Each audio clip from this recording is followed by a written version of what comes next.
welcome everybody to another round of World of Tanks subscriber replays. My name is Maxwell and today's first video is from the user Kiono. That's Kiono. He's driving the AT-15 on a standard battle on the port. The AT-15 being the Tier 8 tank destroyer for the British. So first off, I just want to give an apology for the lack of content over the last week or so, but I've just been super busy with work and there's been literally no time to do anything apart from bring you the Dream Team highlights. I haven't had a chance to get any subscriber replays looked at or play any Knights of Pen and Paper or play any Wargame Airland battles. So apologies for that, but hopefully content should be back to a semblance of what it was previously. I'm still pretty busy with work and everything, but we should hopefully have the subscriber replays this week and the Wargame Airland battle at the very least. So again, apologies for that, but content should be back up and on track fairly soon. Now I just want to give a big shout out to the winner of the last Guess the Thumbnail competition and the person to correctly identify that it was the Chinese medium tank, the 121 on Redshire. And the first person to get that correct was White Boxer. That's right, White Boxer. He correctly identified that it was indeed the Chinese medium, the 121 on Redshire. So congratulations to you.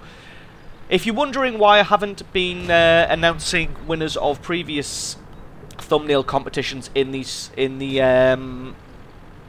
Dream Team videos, and that's just because obviously they are highlight videos, so they are taken straight from the footage that was gathered during that live stream, so there's obviously no space for me to quickly input. And this guy won the thumbnail competition. But I think what we'll do from now on is if there's no way for me to sort of get that in about who won the thumbnail competition, then I'll go ahead and just say in the comments section who's won that one, because obviously everybody deserves a big thumbs up for getting these, because some of them are definitely not easy, and I'm still amazed that you managed to guess that that was the 121 on Redshire. So back to this replay. It's progressing okay at the moment. The enemy team's got three kills up on the Allies, and it looks like they have rushed on the right-hand flank. So Kiono's just going to, looks like he's going to drop back and try and defend the base. Now, because the enemy's pushing so hard on that right flank, it should allow his allies on the left flank to be able to push pretty well. Apart from, it looks like, I mean, as you can see, everybody's just kind of hanging around in this base area. I don't know what some of these guys are doing, so they're not really going to affect much change here. In fact, it looks like they've been pushed super hard on the right hand flank and even overwhelmed on this left hand flank and outnumbered, because there are so many people just kind of hanging around in stupid positions. AT-15 not known for its speed and maneuverability, but it does have ridiculous armor and it does have a pretty good cannon on it. Getting two good solid hits on that T-44. In fact, three good solid hits on that T-44 there.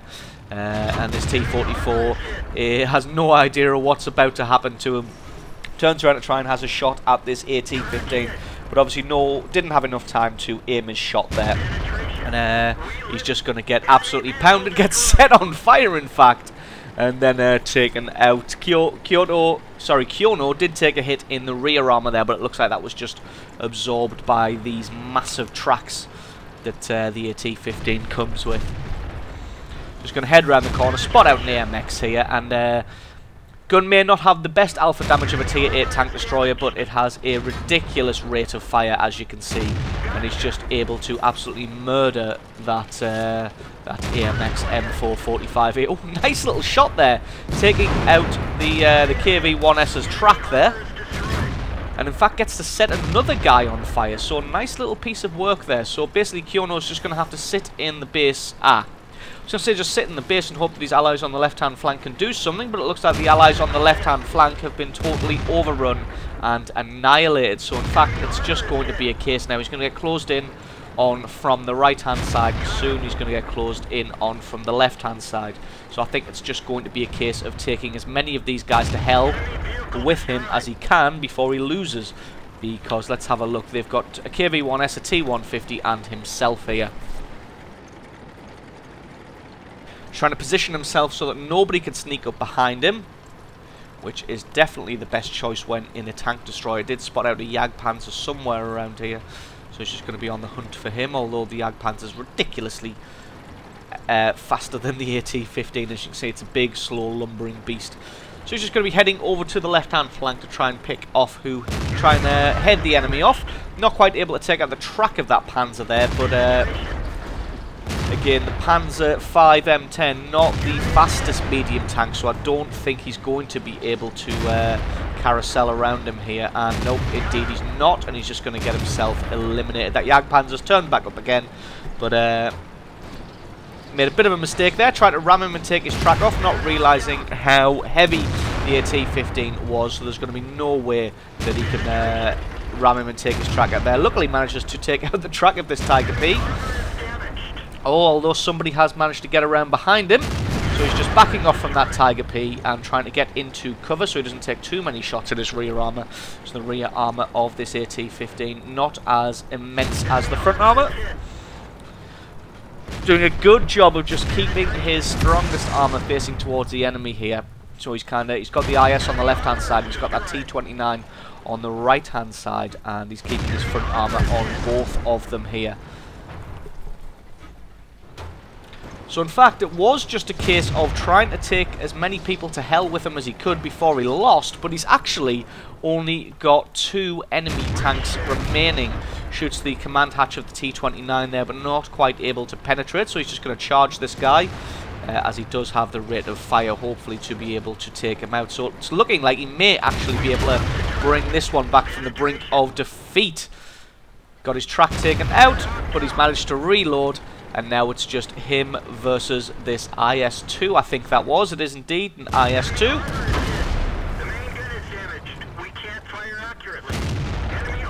But this is absolutely amazing play here from Kiono, where it looked like he was just going to have to try and kill as many people as possible.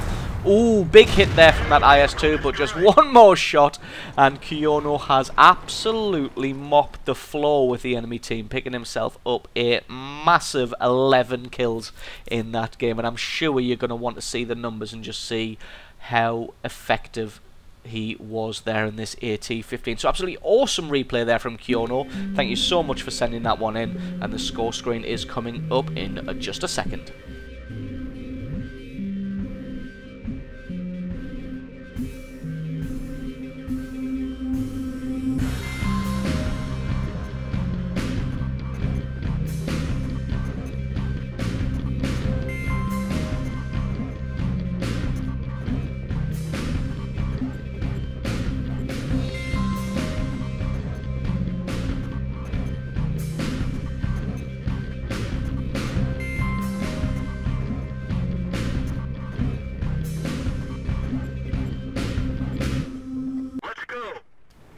And our next replay is from the user Bounce Plink. That's Bounce Plink, and he's driving the T-71 on a standard battle on the Airfield, T-71 being the Tier 7 light tank for the Americans. It was one of the new ones that was added. Well, I say new, it's a few patches ago now, but it's one of the new ones that was added after the M7 medium tank and leads onto the medium autoloaders and the heavy autoloader, the T-57, and this one is a pretty good scout tank. But as you can imagine, being a light tank in a Tier 10 battle, this one isn't going to have anywhere near the amount of kills as the last game, although it's still going to show some exceptionally good play from Bounce Plink here.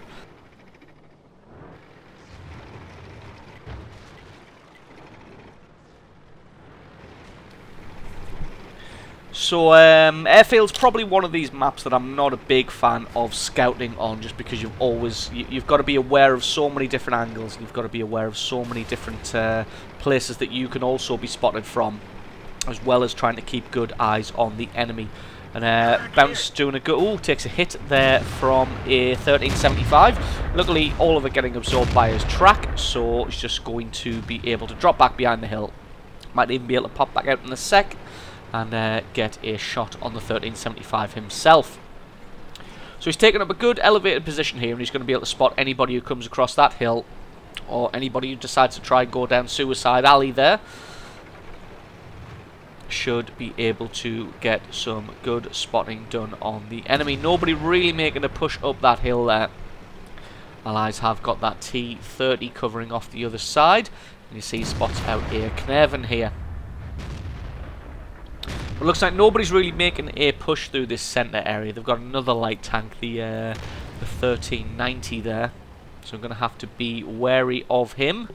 The tier 8 scout from the French there.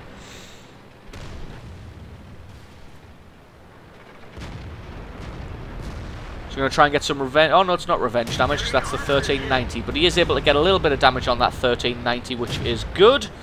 Misses his second shot, unfortunately. And can he get one more hit before he disappears? Takes his shot, and yes, he's able to get a little bit more damage on that 1390, which can be a dangerous beast if left to his own devices and left to just roam around the battlefield. So now this T69 medium has come up and kind of stolen his spot. He's going to have a look around and see if there's somewhere else on the battlefield that he can be more effective. Well, he's not going to do that just yet. He's going to try and probably get some damage on that Knerven if he decides to pop himself out. But no, it looks like the 1375 and the 1390 are both pushing all the way up that southern flank there. So just going to try and get some damage on these guys as they come up.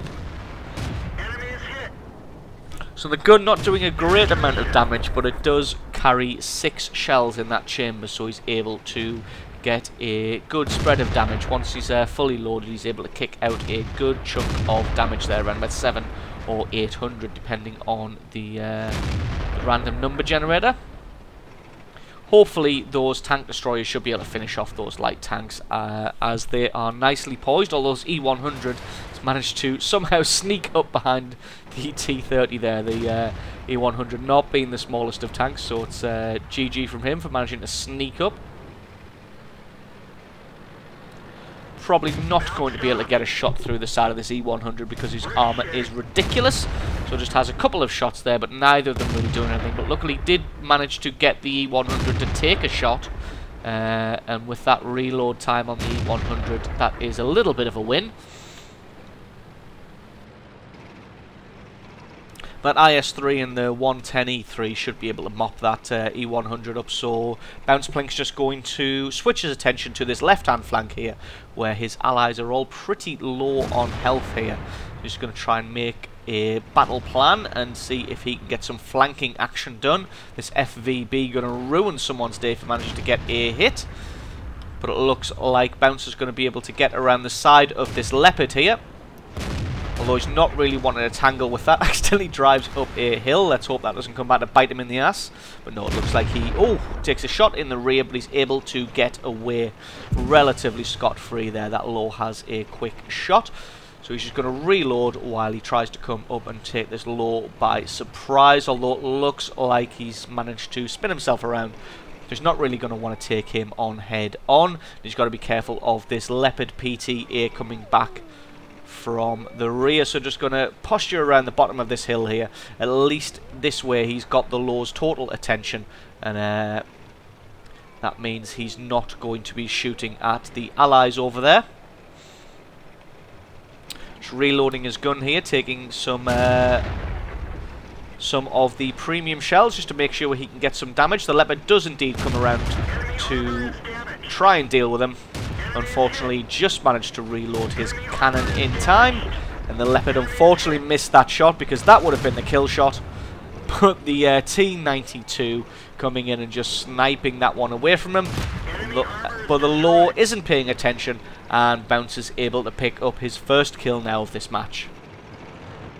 And after he's picked up that low, it looks like he's left all alone on this far left-hand side, so he's just going to swing around behind the enemy, see if he can catch some of them camping, although it looks like that FVB is off in the middle of the map there somewhere, so he's just going to try and maybe hunt down the artillery and see if he can find them. What do they have? They have the Batchat and the Object 261. Finds the object. Not sure if the object realises that he's here yet, or the object may indeed just be focused on that IS-3 when there is a much bigger threat coming in from the side in the form of this T-71. Penetration. Enemy So he's able to take out the T-71 there, very nicely done, and pick up his second kill now. It's going to be a case of trying to find this last artillery piece, and that FVB still somewhere in the centre of the map. Hopefully that last artillery piece isn't going to drown himself, is he? Nope, he's just sitting in the troll position. Because anybody wanting to come over the top of that ridge and take this guy out is probably going to get shot in the face for trying. So just going to see if their artillery can actually take this guy out or not. Going to see if he can get a shot on him. No, it looks like the artillery not quite able to get an angle on him. A little bit of a shame. It means that Bouncer's probably going to have to do it himself. Although, if you have a look at the mini-map here, it looks like that FVB has reappeared and is indeed sneaking around behind them. So it looks like Bounce has noticed that as well, so he's just going to make a run for it and give him the run around. If he can get behind the FVB without the FVB realising, let's face it, he's just going to push on and go and try and defend his artillery.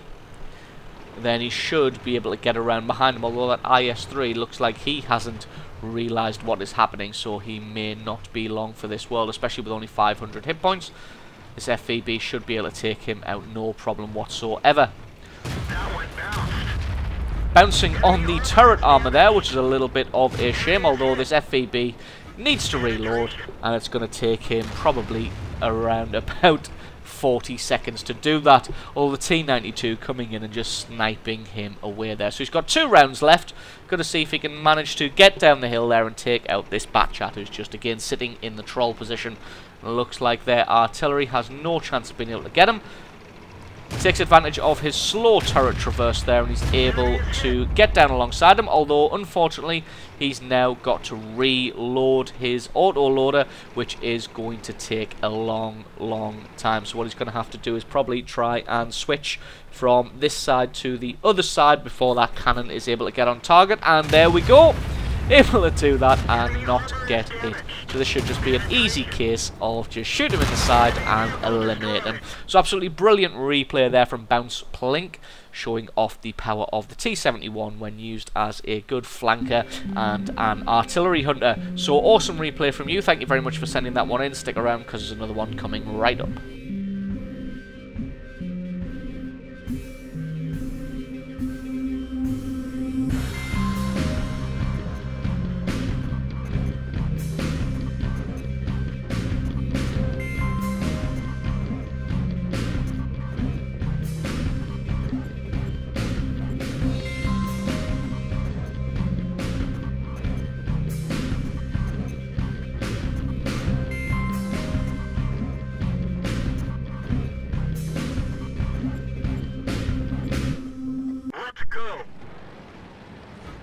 And our next replay is from the user Meat Blaster. That's Meat Blaster. And he's driving the Type T-34 on an encounter battle on Ruinberg. And the Type T-34 is the Chinese medium tank, the Tier 5-1 modelled off the Russian T-34 with a few very minor changes.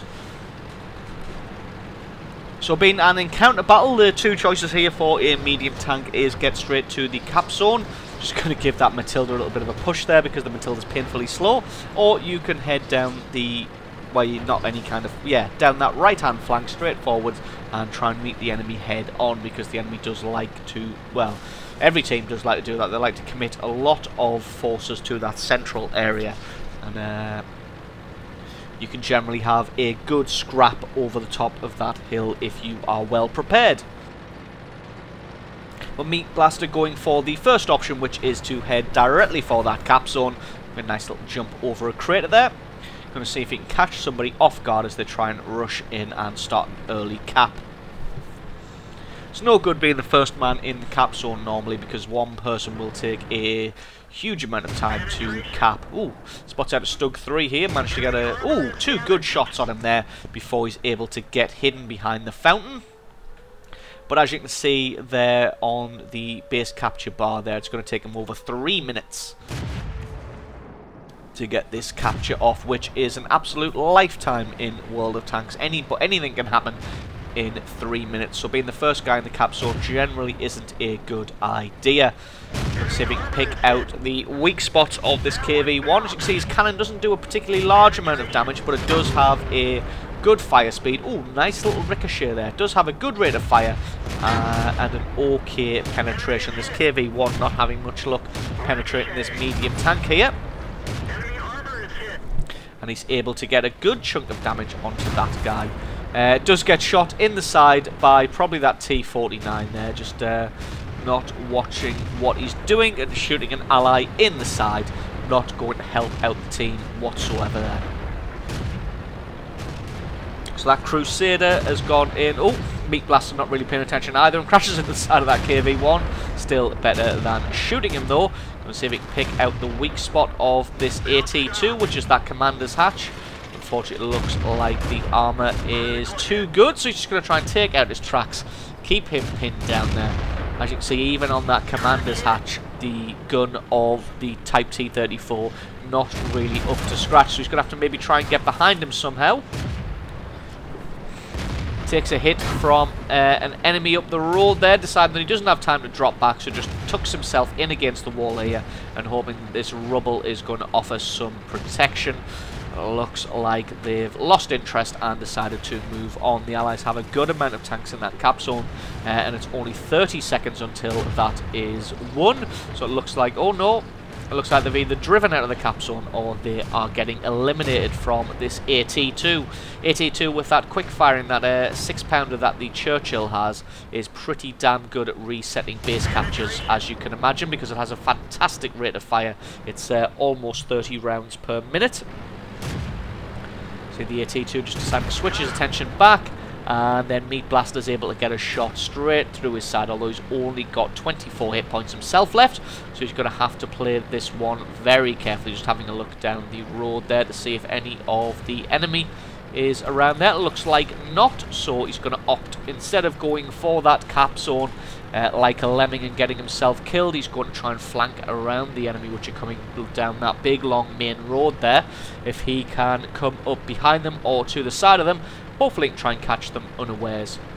It's a good idea to always try and just keep an eye on your mini-map and just try and work out how you can be the most use to your team, because there's no good him just going to the cap zone himself and getting himself killed, because the Allies are totally pinned down there.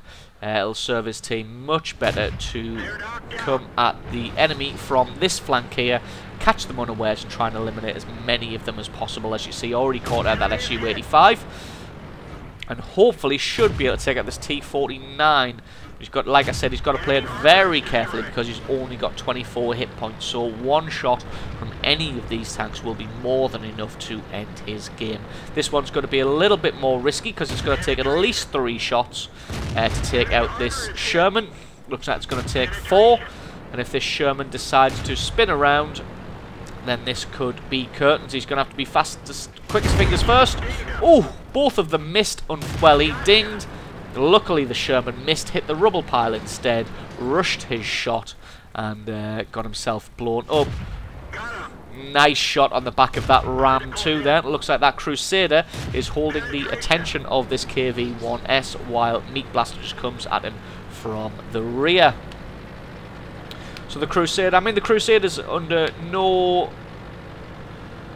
He doesn't really need to come out from behind that cover there, because there's 2 versus 1. They can just split his attention. One of them can pop out, hold his attention while the other one tries to shoot him, and then when he looks at that one, the other one can pop out and do the same. What this KV-1S should really be doing now is just charging directly at that Crusader, because the Crusader's not really able to get much damage on him from the front there. So he really should have just charged that Crusader and start trying to drive around the fountain to take him out. But it looks like he didn't do that. He just went and sat in the cap zone and thought he'd try and wait that one out. And unfortunately, Meat Blaster was just a little bit too smart for him and decided not to play dice. So there's going to be about 4 or 5 shots if it's just going to be him shooting at this 1S. It looks like the 1S, was looking at him. That was lucky that the 1S missed his shot, and he's going to be facing his front armor on, trying to do the best that he can. but it's not quite good enough. And Meat Blaster's able to pick up 6 kills, getting himself a Top Gun medal and really being the saviour of his team there. So absolutely awesome replay there from you. Thank you very much for sending that one in, and there's another one coming up in a few seconds.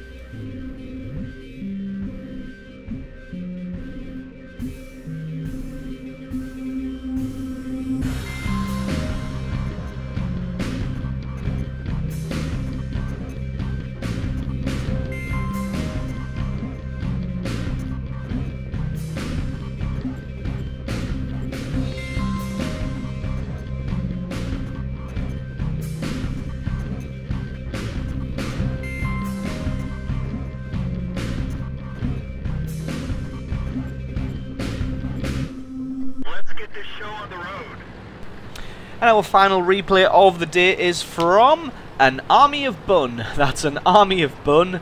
And he's driving the M103 on a standard battle on the port. That's right, we are back on the port, ladies and gentlemen. And the M103 is the Tier 9 heavy tank for the Americans.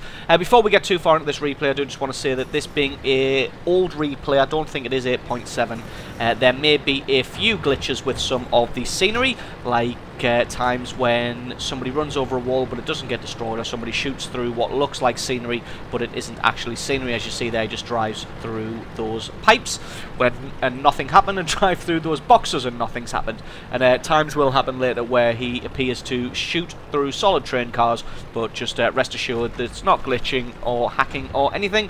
It's just the changes to the map mean that some of the scenery doesn't get destroyed on the replay when it should. So rest assured he is able to take the shots that he does. It just doesn't appear so on this replay. So back to the game at hand. It looks like they're spreading themselves out just nicely there. They've got a good amount of forces committed to this left-hand flank and a good amount of forces committed to that right-hand flank there. Spots out an object. Not going to be able to push on him, unfortunately. Not able to get a shot there. Just going to wait till his allies push forward a little bit and try and offer some support. And then he's going to try and pick him off, probably underneath the highway here. Decides to take his first shot there and blow down the wall. And hopefully that should allow him to get his second shot on this object here. As you see, the wall's magically repaired itself somehow. But again, that's just errors in the replay file.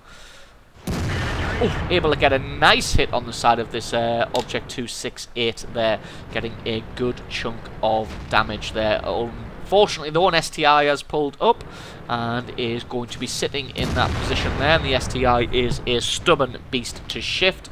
Got a lot of hit points and a lot of armor, so this one's going to be a bit of a war of attrition. It's going to be whoever loses patience or makes a mistake first. Aims nicely at the weak spots there, but he's not able to get any damage through that STI. Again, the armor of that thing is just a little bit too tough to crack. Spots out a nice little shot on that object there. Luckily, the object bounces and he's able to send some damage in return.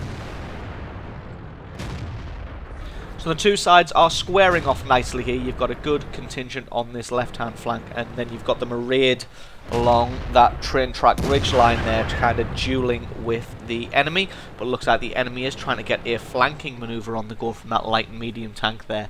But back to this flank. Object 268 with only 7 hit points left. Almost seemed like a little bit of a waste of ammunition there to take off just 7 hit points. But have to do it. 7 hit points is still a cannon in the game that he could affect some change with, so it's always good to eliminate a tank as quickly as possible. Still not able to get any damage on this STI there, and that STI able to get a good hit back on him and in fact kill his driver. As you see, he just says in the chat there he can't push the STI, so someone else is going to have to do it for him. And if enough of the allies all push together, as you can see, the enemy don't have many tanks on this flank. Well, they either don't have many tanks on this flank or they don't have many visible tanks. Should just be a case of the allies can just all push him together and they should be able to take man. You see this Lorraine 40 ton not really having much luck against him, but there's an IS-8 coming up and supporting, and they should be able to finish off this guy no problem. As you see, it's not, in fact, an army of Bun is in fact able to pick off that kill there. So he duelled with him for a long time, and then he's able to finally finish him off and pick up the kill himself. So pretty nice there. But as you can see, the Allies not doing particularly well on this right-hand flank. So as you can see there, it just says in chat, falling back to assist, which is in fact exactly what he's doing. Going to try and pick off somebody under these train cars. Hopefully trying to get a shot on this T-54. But unfortunately just ricocheting on the ridiculous sloped armour of that T-54 there. T-54 still a difficult beast to get some damage on if you're not careful. There we go, able to finally get some damage through him. Not angled his armour enough there. And looks like he's playing a lot more carefully this time. And he's not quite able to get that next shot off. So a couple of the Allied medium tanks are pushing on towards the base, as you can see there on the mini-map, and the heavy tanks are falling back to try and cover this right-hand flank where things didn't go particularly well for the Allies there.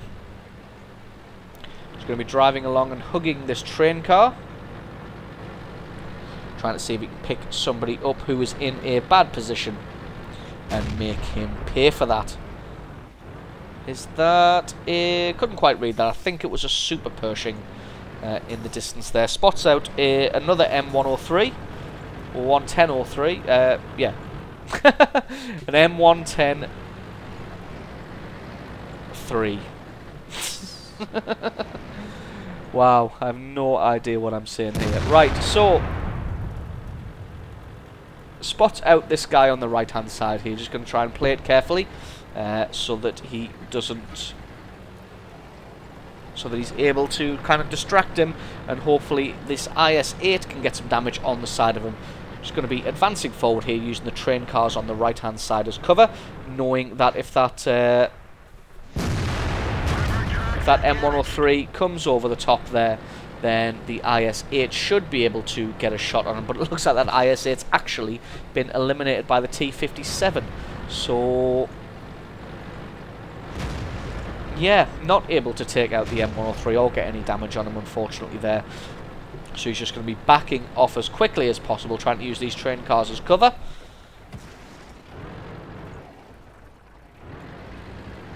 And hopefully try and lure this M103 into making a mistake. Nicely able to bounce the shot from the other M103 there, but and he's able to get damage through that command hatch.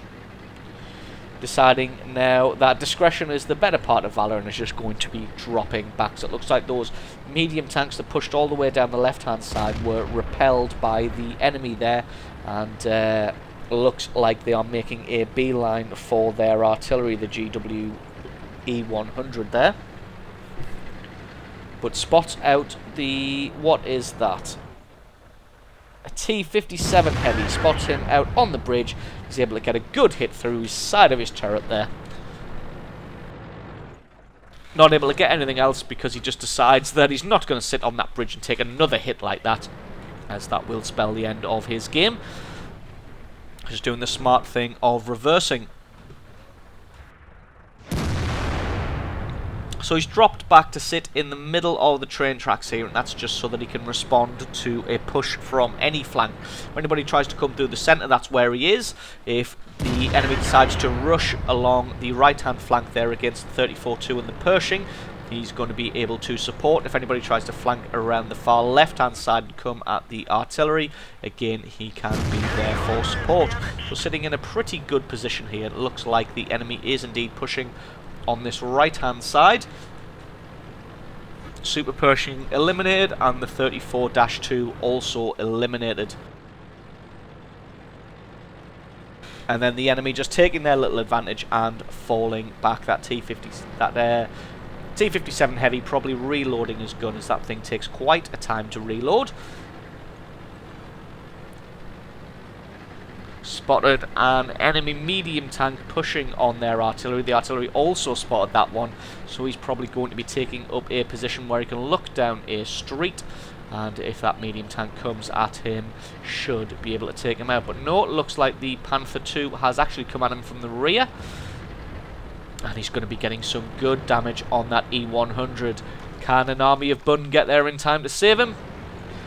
Not quite yet. Oh, there we go. Just about able to get a shot on him as he pokes himself back through that wall there. So good kill on the Panther II there. That leaves 3 of them in and around this base area. It looks like the enemy's going to be wanting to push, as they are being pretty aggressive. So it's going to be a case of these guys just getting into good positions and going to be defending. As you can see, the T-30 and the M103 both pushing across the train tracks there, so we're going to have to play this one carefully and see if we can get some damage on one of them. Ooh, nicely able to... No, in fact, that one bounced. I was going to say nicely able to take out the M103 there, but it wasn't. He took a big hit from the M103 and wasn't able to get a shot through that turret there. The T-57 Heavy wreaking havoc here, taking out that Pershing, and now just going to be sitting in the cap zone. The GW E100 going to see if he can do something about this, but probably not. Able to get a good hit on that T-30 there, and that one bounced, so a little bit unfortunate from the T-30 there, as that could have been the killing blow on the 103, but the 103 is able to reload in time and take him out. And that leaves just his counterpart, the other M103. Oof, just not quite enough damage, and an army of Buns able to pick up that kill. And the T-57 Heavy's obviously got some shots left in the chamber, as he's able to take out their artillery, and that leaves just a one-on-one duel now. This T-57 Heavy against the M103 of an army of Bun. Looks like they're both just going to be charging at each other. Unfortunately, if that T-57 has... Ooh! Can't believe that one missed. I think he actually missed that one. So absolutely awesome bit of luck there. The T-57 Heavy just panicking a little bit too much. Not sure why he really rushed an army of Bun there, as he had all the time in the world. The onus was on the defender there. If he'd just sat in the cap zone, he would have forced an army of Bun to come through one of these walls to get him, and he would have had all day long to aim at him and probably take him out as he was on his approach, considering he only had 92 hit points. So a little bit of a mistake there from the enemy T-57 Heavy, getting a little bit greedy and rushing his shot at the end there.